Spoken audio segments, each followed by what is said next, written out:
ఓం నమో గణపతయే.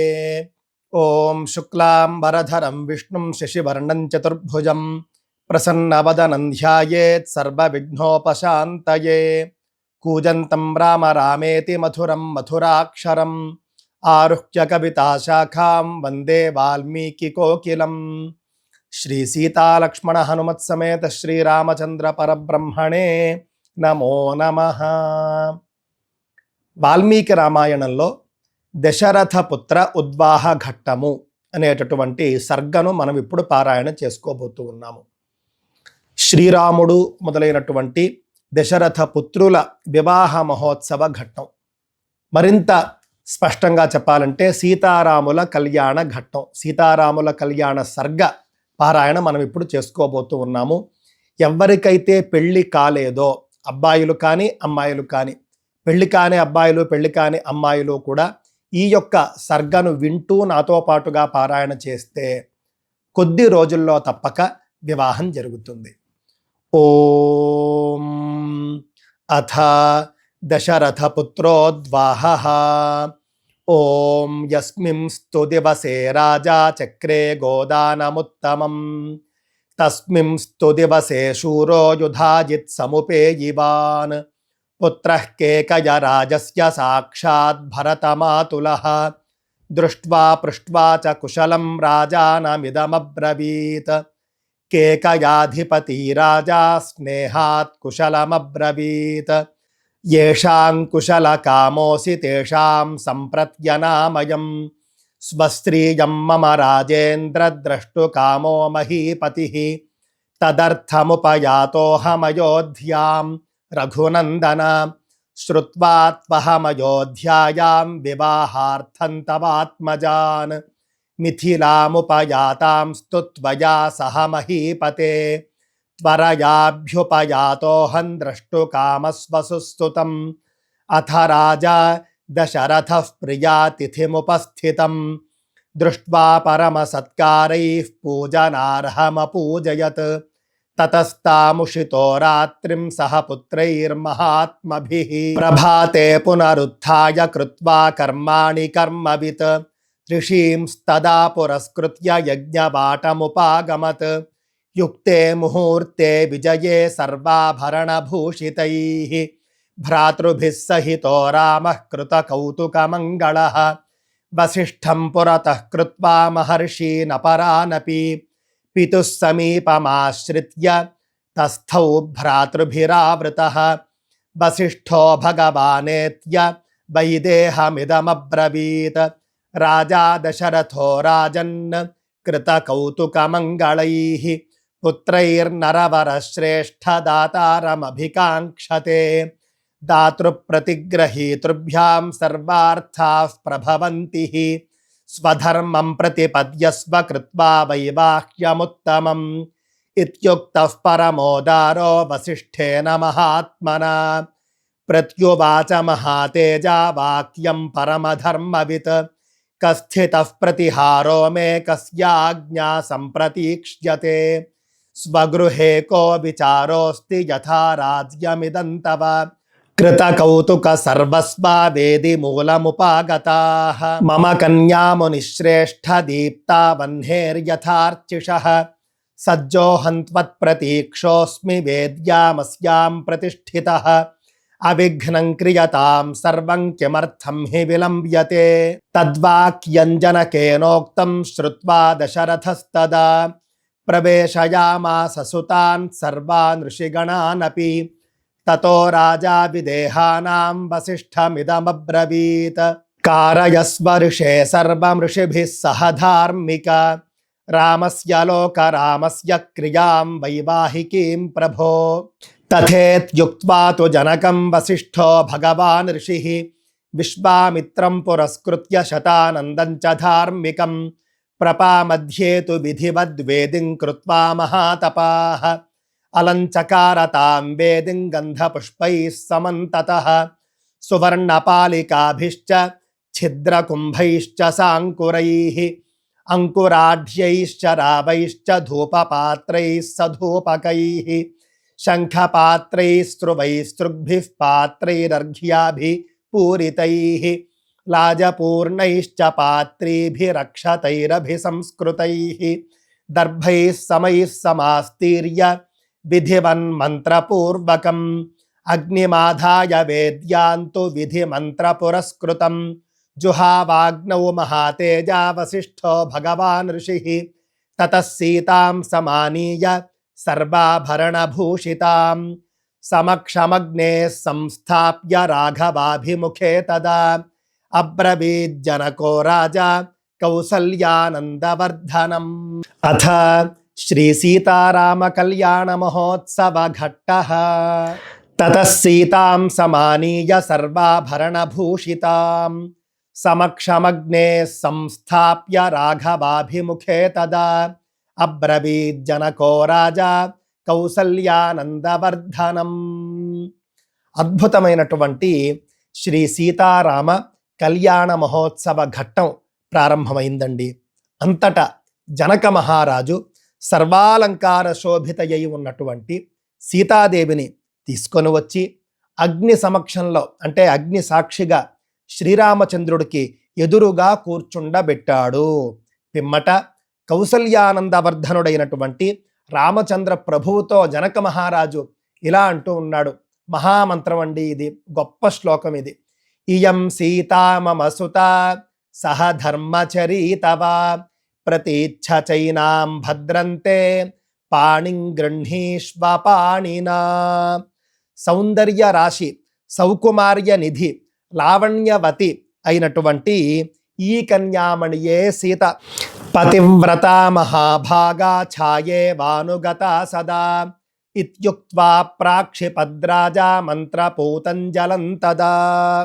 ఇంకా చెబుతూ ఉన్నాడు, ఈమె అయోనిజ మహాతపస్సంపన్నులైనటువంటి రాజర్షులకు ఆలవాలము కీర్తి ప్రతిష్టలకు నిలయము అయినటువంటి మా వంశానికి ప్రతీక ఈ సీత. నా పుత్రిక అయినటువంటి ఈమె నేటి నుండి నీకు సహధర్మచారిణి, ధర్మార్థ కామముల ఆచరణలోనూ కష్ట సుఖాల్లోనూ సర్వదా ఈమె నీకు తోడుగా ఉంటుంది అని జనక మహారాజు శ్రీరామచంద్రుడికి చెబుతూ సీతాదేవిని అప్పగిస్తూ ఉన్నాడండి. విద్యుక్త ధర్మాన్ని అనుసరించి పాణిగ్రహణము ఒనర్చుము. వేదంలో చెప్పిన విధంగా మంత్రోక్తంగా పాణిగ్రహణం చేయి అంటే ఈమె చేతిని పట్టుకో, నా కూతురు చేతిని పట్టుకో అని చెప్పేసి జనక మహారాజు చెబుతూ ఉన్నాడు. చెబుతూ నీకు శుభమగును, మిక్కిలి ప్రేమానురాగములతో ఈమెను స్వీకరింపుము. ఈమెను స్వీకరించడం వల్ల నీకు శుభం కలుగుతుంది, నీకు శుభం కలుగుగాక. ఈమె నీకు శుభాలను చేకూర్చేటటువంటి భార్యగా ఉంటుంది అని చెప్పేసి జనక మహారాజు మాట ఇస్తూ ఉన్నాడండి. సర్వ సౌభాగ్యవతి అయినటువంటి ఈమె పతివ్రతా శిరోమణిగా నిరంతరము నీడవలే నిన్ను అనుసరిస్తూ ఉంటుంది. నీడ అలాగే వ్యక్తి లేకపోతే వస్తువు నీడ, ఈ రెండూ కూడా ఎప్పుడూ వేరు వేరు కావండి, వేరు అవలేవు, దృష్టిలో పెట్టుకోండి. అద్భుతమైనటువంటి ఉపమానం అండి. జనక మహారాజు ఎంత మహాపండితుడు కాకపోతే ఈ యొక్క ఉపమానాన్ని వాడతాడో చెప్పండి. మనందరికీ కూడా తెలుసు, పార్వతీ పరమేశ్వరుల్ని ఉద్దేశించి చెప్పేటటువంటి ఒక ఉపమానం కాళిదాసు చెబుతాడు కుమార సంభవంలో. వాగర్థావివ సంపృక్తవు అని. వాక్కు మరియు అర్థము ఈ రెండు ఏ విధంగా వేరు వేరు కావో అదే విధంగా పార్వతీ పరమేశ్వరులు వేరు కారు అని అక్కడ ఉద్దేశం. అదే విధంగా ఒక వస్తువు ఒక నీడ అంటే వస్తువు ఆ వస్తువు యొక్క నీడ వేరు చేయలేం ఎవరం కూడా.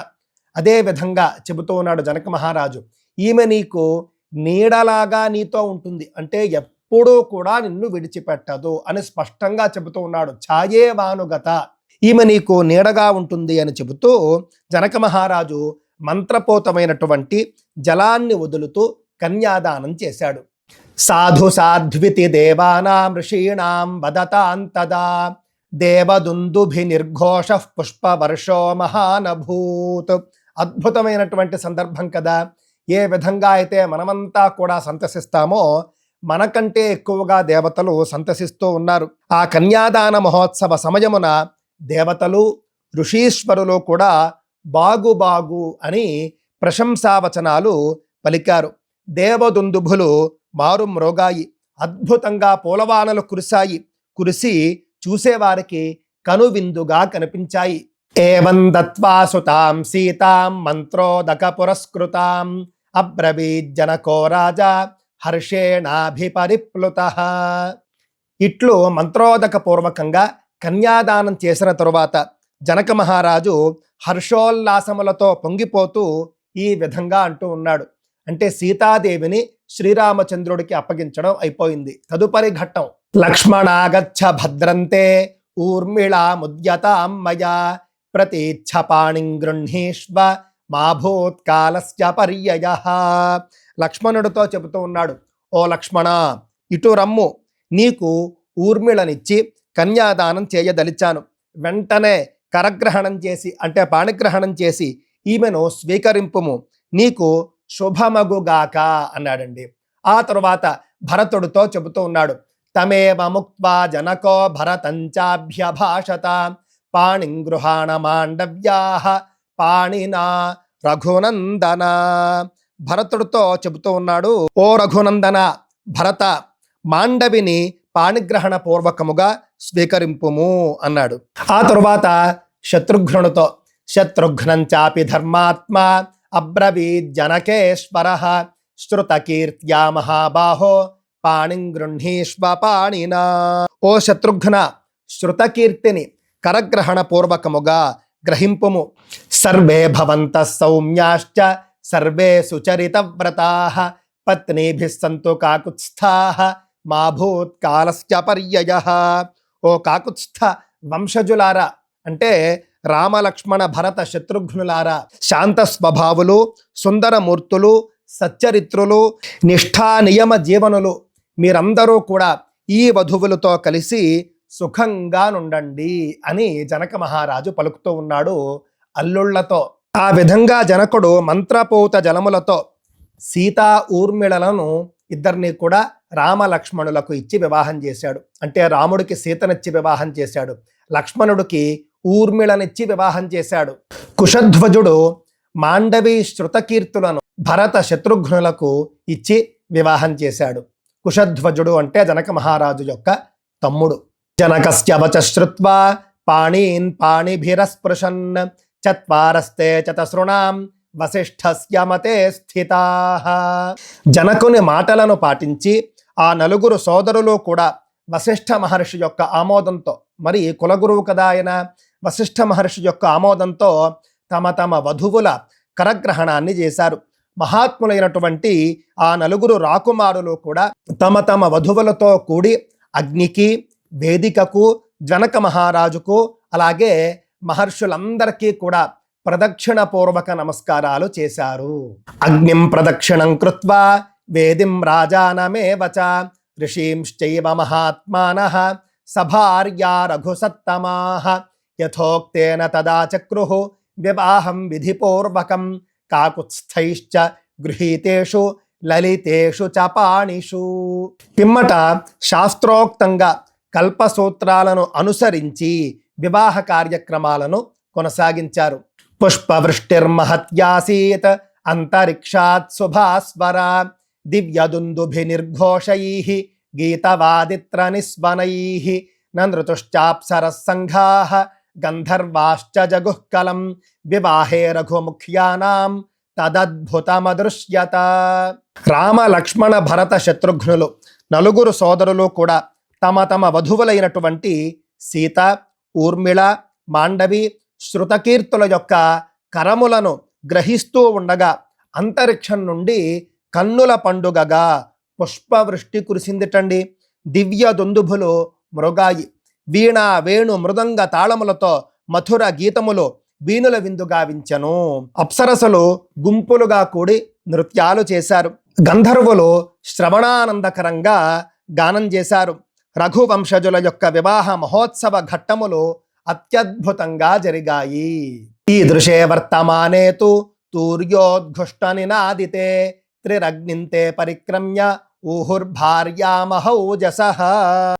ఈ విధంగా తూర్యాది మంగళవాద్యములు మ్రోగుతూ ఉండగా నృత్త గీత వాద్యధ్వనుల మధ్య మిక్కిలి తేజోమూర్తులైనటువంటి ఆ దంపతులు 3 పర్యాయములు అగ్నికి ప్రదక్షిణములు ఆచరించి వివాహ కార్యక్రమములను నెరవేర్చారు. అథోపకార్యాన్ జగ్ముస్తే సభార్యా రఘునందనాః రాజాప్యనుయయౌ పశ్యన్ సర్షి సంఘ సబాంధవః. పిమ్మట రామ లక్ష్మణ భరత శత్రుఘ్నులు తమ తమ వధువులతో కూడి విడిది గృహాలకు చేరారు. దశరథ మహారాజు కూడా ఆ నవదంపతులను మహదానందంతో తనివి తీరా చూస్తూ ఋషులతోనూ బంధుమిత్రులతోనూ కూడి విడిది భవనానికి చేరాడు. ఇత్యార్షే శ్రీమద్ రామాయణే వాల్మీకీయే ఆది కావ్యే 24 సహస్రికాయాం సంహితాయాం బాలకాండే దశరథ పుత్రోద్వాహో నామ 73తమ సర్గః. ఈ విధంగా సీతారాముల కళ్యాణ మహోత్సవ ఘట్టం జరిగిందండి. ఎంతో అద్భుతమైనటువంటి ఈ ఘట్టాన్ని ఎవరు పారాయణ చేస్తారో, ఎవరు వింటారో వాళ్ళ ఇళ్లలో, వాళ్ళ జీవితాల్లో అన్నీ కూడా శుభాలే జరుగుతాయి. పెళ్లి కాని వారికి పెళ్లి జరుగుతుంది, అనారోగ్యం ఉన్న వారికి ఆరోగ్యం కలుగుతుంది, అదేవిధంగా దరిద్రం ఉన్న వారికి ఐశ్వర్యం కూడా ప్రసాదించబడుతుంది, మనశ్శాంతి లేని వారికి మనశ్శాంతి కలుగుతుంది.